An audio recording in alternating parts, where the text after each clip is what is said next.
In this video, I would like to demonstrate how to change settings on your 8-inch touch screen on your Subaru vehicle. So again, I'm just going to focus on the touch screen settings. There are other areas of the vehicle where you can change some settings in the car, but for that, the first thing to get familiar with the touch screen here is that you have settings. Once you're in there under settings, you're gonna have general, you're gonna have sound, you're gonna have phone, navigation, and vehicle settings. So again, I just want to show you kind of some of the things that are out there. For the general settings, I can add a new driver profile in there.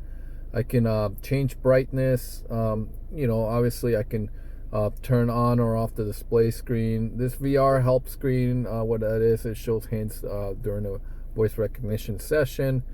Home screen shortcuts, again, if I want to have shortcuts on my home screen, on the touch screen, you have those shortcuts that you can add. Wi-Fi, and the Wi-Fi settings, for example, helps you add a Wi-Fi network. You scroll through here, you can kind of get an idea of different things. For example, USB device automatically playing, you can set that on or off. Your Sirius XM settings, having the tune start on and having your subscription, it just shows you what you're set up for and how to enable your Sirius XM. System language, unit settings, again, you look at that in there. Either obviously by default have miles in there.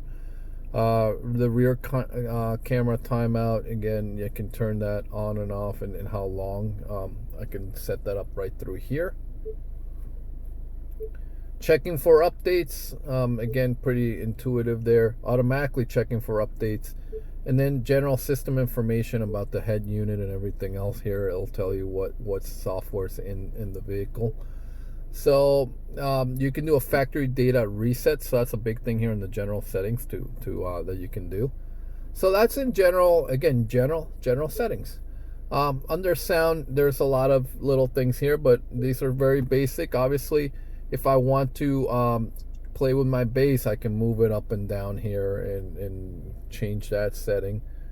I can move my sound positioning of my speakers. Obviously, if I'm always the one driving and I want it in my area, I can do that, and I can reset it. And then when I'm done, I just X out of there. So again, just being able to have different volume levels, adjust the volume level of audio and music sources for in regards to as it's moving. I got my aux volume gain right here. Microphone volume, again, if I wanted to pick up more, be a little more sensitive towards voice. My navigation volume, phone volume, ringtone volume. So you can kind of see a pattern here, which is all the volume settings are in there.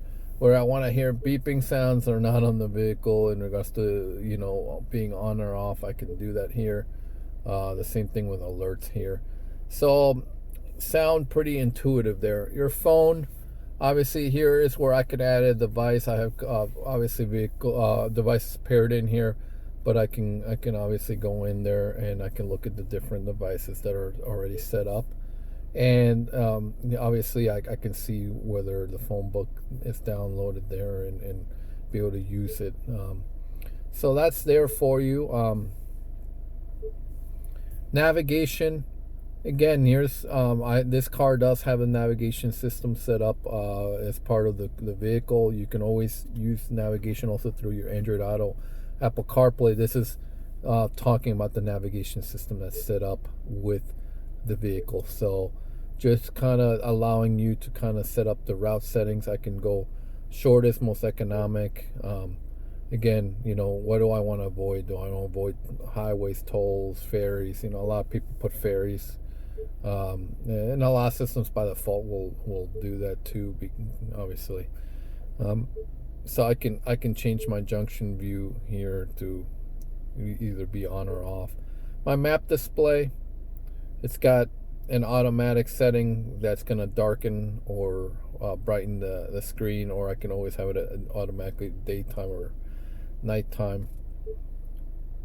So again, I can change my home display there or I can save other things such as work, my point of interest icons if I want them on.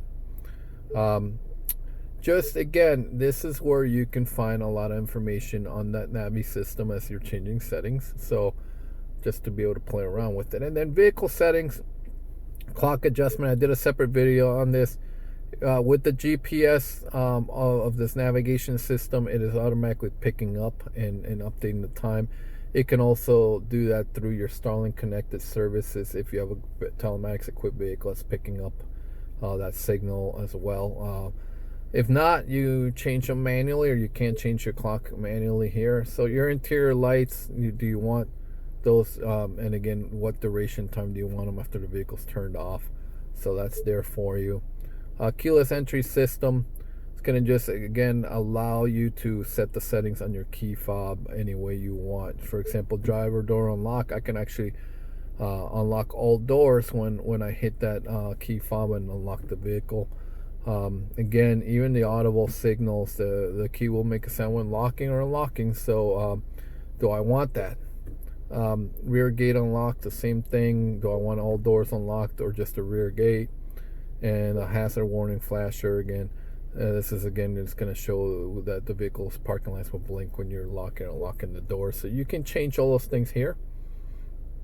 Defogger timing, the welcome lighting, the one touch lane changer, you can turn that on or off again here if you wanted to. Auto light sensor, again, right now it's in that mid.